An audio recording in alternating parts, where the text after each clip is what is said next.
자, 위궤양, 12지장 궤양, 식사요법부터 다시 보도록 할게요. 자, 그래서 보시면은 1915년도에는 CP식, 지금부터 이제 뭐뭐뭐 다이어트이라는 게 나올 거예요.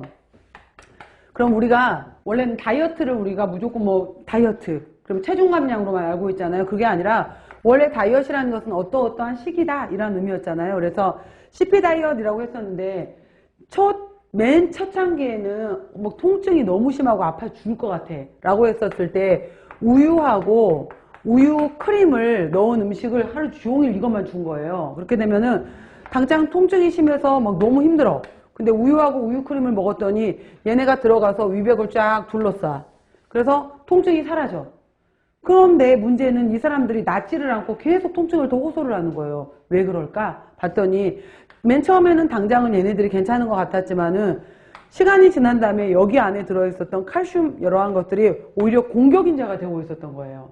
그래서 아, 이게 옳지 않구나 라고 하게 되면서 우유는 하루에 한 컵 정도로만 쓰고 나머지 음식들을 자유롭게 먹자 이렇게 바뀌었어요. 이제는. 그래서 이제 CP식은 옳지 않은 걸로 와요. 그래서 1915년도에는 이렇게 해서 우유를 주로 해서 고지방 고단백으로 했었지만은 최근에는 그냥 자유롭게 먹도록 해줘요. 그래서 소화 잘 되고 위에 자극 주지 않고 위 분비 촉진시키지 않고, 자, 궤양은 조직을 뚫어버렸다 그랬잖아요. 밑줄에 나 식사를 통해서 상처 회복 재생을 시켜줘야 되기 때문에 조직을 다시 만들어줘야 되겠어 라고 해서 비타민 C와 양질의 단백질을 먹어야지 조직이 다시 만들어질 것이고, 비타민 C 밑에는 이렇게 써놓으세요.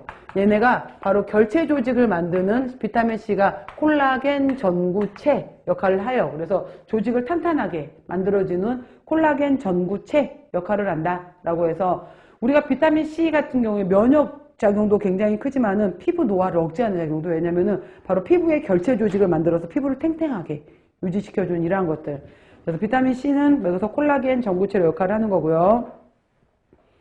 좋은 것이라고 나온 것은 생각해보면 부드러운 것들이에요.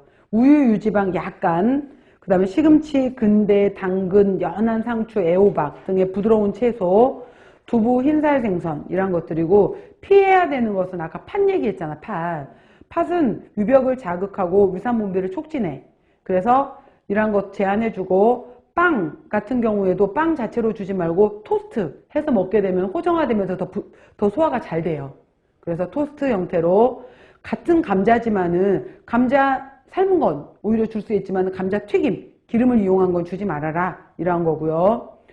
채소 중에서도 자극적인 것들 있잖아요. 그 향미가 강하다든지 이런 것들, 그 다음에 섬유소가 너무 많은 것들, 미나리, 갓, 피망, 생고추, 파, 양파는 위를 자극하기 때문에 심한 사람들한테는 제한하겠죠.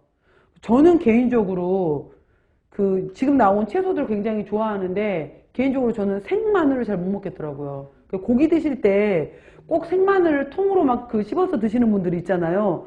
저는 그 생마늘을 먹기 시작하면 입이 냄새가 문제가 아니라 먹는 순간부터 막 속이 아려오기 시작하는 거예요. 그리고 예전에 무교동 낙지집 이런 데 갔었다가 이제 하도 유명하대 이렇게 해서 이제 저희 남편하고 이제 둘이 갔다가 낙지 2인분을 시켰어요. 볶음 낙지. 근데 뭐 매운 걸로 드실래 안 매운 걸로 드실래요 이러길래, 아, 매콤하게 먹어야지 매운 걸로 주세요 이런 거지. 그때는 이제 강도 이런 조절의 의미가 없었을 때. 그래서 매운 걸 주세요 이랬는데 딱 반찬으로 나온 게 콩나물 한 대접 나오잖아. 콩나물 한 대접에 국물 안 줘요 그랬더니 국물은 또 따로 시켜야 된다는 거예요. 뭐 조개탕 이런 게 막 그 당시에 뭐 2만 원, 2만 5천 원 이랬던 것 같아. 그래서 그냥 뭐 이 콩나물에다가 이거 먹지 뭐, 다른 반찬도 없어. 맨 콩나물밖에 없었는데 낙지볶음 2인분이 딱 나왔잖아요. 둘이 딱 한 젓갈을 딱 먹다가 둘이 눈치를 봤어. 근데 먹는 순간부터 딱 내려가기 시작하는데 아파오기 시작하는 거예요. 너무 아파서 못 먹겠는 거예요. 그러다가 이게 지금 몇만 원이잖아. 그래서 이걸 보다가 둘이서 이렇게 다시 또 한 번 둘이 먹다가 그 다음에 이거 먹고 콩나물 한 3번 집어먹고 이러다가 두 젓가락째 먹다가 그만 먹자. 우리 이거 먹은 다음에 오히려 약값이랑 병원비가 더 나올 것 같아. 포기했다니까요. 진짜 먹는 순간 아리고 아프고 이 정도가 너무 그날 먹었던 게 그날 게 그랬던 것 같아요. 전체적으로 다 그랬다는 게 아니라. 근데 정말 먹는 순간 통증을 느낄 수 있을 정도로 심하게 느껴지는 건데 그런 것도 너무 강하게 자극하는 것들 해당이 되는 거죠. 자, 과거에는 궤양 치료에 무조건 자극하지 말아라 라고 해서 저섬유소를 권장했지만은 여러분 봐봐. 이것도 굉장히 중요한 건데 어차피 섬유소라